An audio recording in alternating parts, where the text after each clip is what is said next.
Shoulder pain को ठीक करने के लिए आप बहुत सारी बैंडेड एक्सरसाइज करते हो। रेगुलर बैंडेड एक्सरसाइज करने के बाद भी अगर शोल्डर पेन नहीं ठीक हो रहा है तो ये वीडियो आपके लिए है।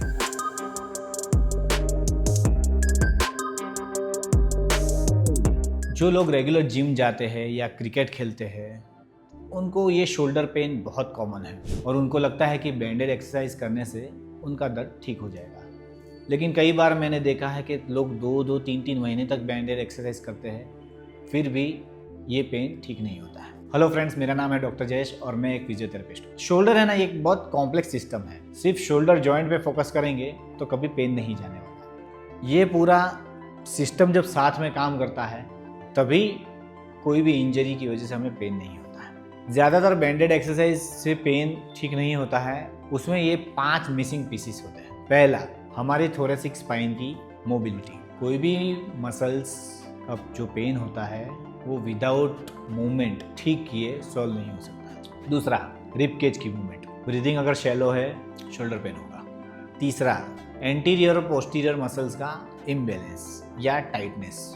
एंटीरियर मतलब आगे की तरफ, पोस्टीरियर मतलब पीछे की तरफ। आगे के मसल अगर टाइट है तो हम ऐसे झुके रहेंगे, पीछे के मसल अगर टाइट है तो हम ऐसे रहेंगे, जिसकी वजह से ये रोटेशन कोई हेल्प नहीं करता है। चौथा, स्कैपुला यानी जो विंग्स होते हैं उसका मूवमेंट। ये अच्छे तरह से मूव नहीं कर पाते हैं, पेन नहीं जाने वाला। और फिर पांचवा आता है स्ट्रेंथ का। 5 स्टेप सॉल्यूशन क्या हो सकता है? पहला, थोरेसिक मोबिलिटी। उसको इम्प्रूव करने के लिए आप फोम रोलर ले सकते हो या कोई तकिया ले सकते हो जिसके ऊपर आप थोरेसिक एक्सटेंशन प्रैक्टिस कर सकते हो, मतलब आपका स्पाइन मूवमेंट करेगा। या फिर थोरेसिक रोटेशन प्रैक्टिस कर सकते हो जिसमें आपको हनुमान पोस्चर में आ जाना है और दीवार का सपोर्ट ले लेना है और साइड से मूवमेंट करनी है, कुछ इस तरह। थोरेसिक मोबिलिटी इसीलिए ज़रूरी है क्योंकि सबसे ज़्यादा रोटेशनल मोबिलिटी जो चाहिए वो थोरेसिक स्पाइन में ही होती है, यानी बीच की रीढ़ की हड्डी में ही होती है।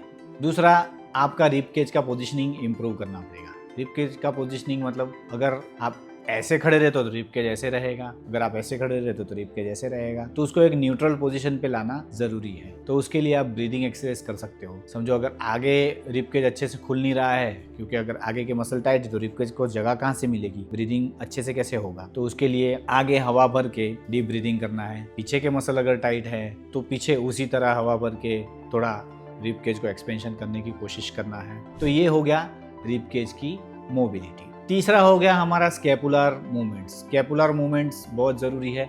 अगर स्कैपुला बाहर की तरफ नहीं जाएगा, शोल्डर के विंग्स बाहर की तरफ नहीं जाएंगी तो आप कोई भी ओवरहेड एक्टिविटी, ऊपर हाथ करने वाली एक्टिविटी कर ही नहीं पाएंगे, आपको पेन होने ही वाला है। तो उसके लिए आप एक फोम रोलर ले के वॉल पे मूवमेंट कर सकते हो, जिसको वॉल स्लाइड्स भी बोलते हैं, जिससे आपके स्कैपुलर मूवमेंट में थोड़ा थोड़ा फर्क आएगा। याद रखना है, अगर पेन है तो ये सारे मूवमेंट्स पेन फ्री रेंज में होनी चाहिए। चौथा है मस्कुलर इम्बैलेंस। लोग क्या करते हैं, जिम में जाते हैं और कंटिन्यूअस बेंच प्रेस, ज़्यादातर शोल्डर पेन बेंच प्रेस करने वालों को ही होता है। तो मस्कुलर बैलेंस बनाना बहुत ज़रूरी है। तो समझो एक दिन अगर बेंच प्रेस किया है तो दूसरे दिन आपको बैक का एक्सरसाइज भी लेना है, तो दोनों मसल्स में बैलेंस रहेगा। सिर्फ आगे की एंटीरियर चेन के मसल को एक्सरसाइज करते रहेंगे तो पोस्चर खराब हो जाएगा। पोस्चर खराब होगा तो शोल्डर पे लोडिंग बढ़ेगा और आपको पेन होने वाला है। उसके बाद 5वें स्टेप में आएगा आपका जो बैंडेड स्ट्रेंथनिंग है वो, क्योंकि ये सारे एस्पेक्ट जब क्लियर रहेंगे तब बॉडी स्टेबल रहेगी। फिर आप ये बैंड वाला एक्सरसाइज करेंगे जिसमें शुरू में अगर पेन आपको है तो आप सीधा लेटे लेटे जो एक्सरसाइज करते हैं ना वो ना करें, साइड से लेटे लेटे है वो कर सकते हैं, बैठे बैठे हैं वो एक्सरसाइज कर सकते हैं। तो बैंडेड रोटेटर कफ स्ट्रेंथनिंग एक्सरसाइज इस तरह से आप कर सकते हैं। सो शोल्डर पेन ठीक करना बहुत आसान है। सिर्फ रोटेटर कफ स्ट्रेंथनिंग से ये नहीं होने वाला है, सिर्फ बैंड से नहीं होने वाला है। ये 5 स्टेप ज़रूर याद रखें।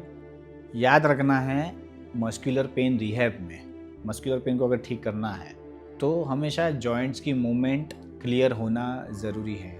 मूवमेंट जितनी अच्छी होगी उतना मसल अच्छे से काम कर पाएगा।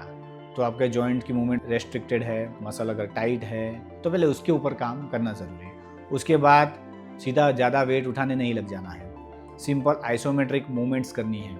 आइसोमेट्रिक मूवमेंट मतलब जहाँ पे आप एक्सरसाइज तो कर रहे हो लेकिन मसल्स में कॉन्ट्रैक्शन ही आ रहे हैं सिर्फ, पूरा मूवमेंट नहीं आ रहा है, पूरा रेंज में मूवमेंट नहीं आ रहा है, क्योंकि रेंज में मूवमेंट शुरू में करेंगे तो पेन बढ़ जाता है। उसके बाद धीरे धीरे प्रोग्रेस कर सकते हैं स्ट्रेंथनिंग कंसेंट्रिक एक्सरसाइज के ऊपर। और शोल्डर पेन को ठीक करने के लिए ये सीक्वेंस बहुत ज़रूरी है। अगर आप भी शोल्डर पेन से परेशान हो और आपको आपके लिए एक प्रॉपर सीक्वेंस और असेसमेंट चाहिए, तो मुझे नीचे दिए गए नंबर पे आप व्हाट्सएप कर सकते हो। Thank you guys, see you in the next video.